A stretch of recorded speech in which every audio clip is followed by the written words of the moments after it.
అటు మేడ్చల్ జిల్లా అల్వాల్ పిఎస్ పరిధిలో జరిగిన దొంగతనం కేసును ఛేదించారు పోలీసులు.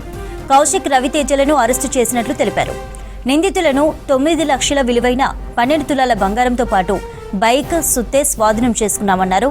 సీసీ కెమెరాల ఆధారంగా కేసును ఛేదించామన్నారు పేట్ బషీరాబాద్ ఏసీపీ రాములు.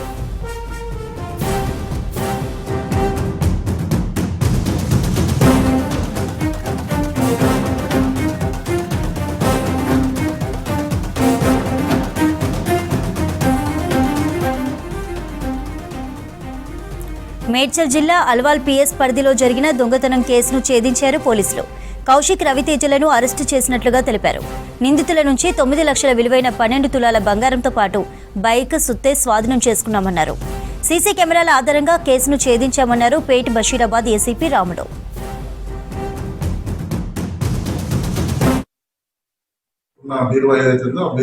ఐరన్ అల్మారాలు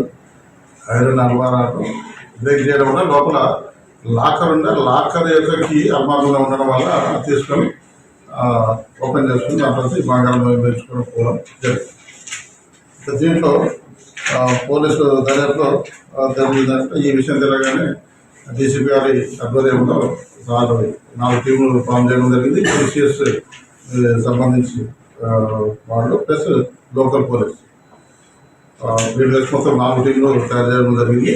దొంగతనానికి ఉపయోగించిన టెండర్ ప్లస్ బైక్, 2 సెల్ ఫోన్లు రికవర్ చేయడం జరిగింది.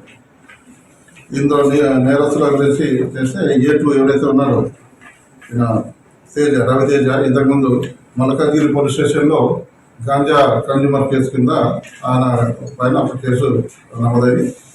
మరి ఇప్పుడు ఇన్వెస్టిగేషన్లో ఫర్దర్గా వాళ్ళ ఇంటి పాత నేరస్తులు నేరాలు ఏమైనా ఉన్నాయని తెలుసుకున్నాం. దీని కొరకు సారు ఈ టీంని కష్టపడి 3 రోజుల్లోనే టెస్ట్ చేసినందుకు వీళ్ళందరికీ ఈ టీం దీంట్లో పనిచేసిన అందరూ సిసిఎస్ టీం, నారాయణ అండ్ అతని టీంకి మరియు తిమ్మప్ప వాళ్ళ టీంకి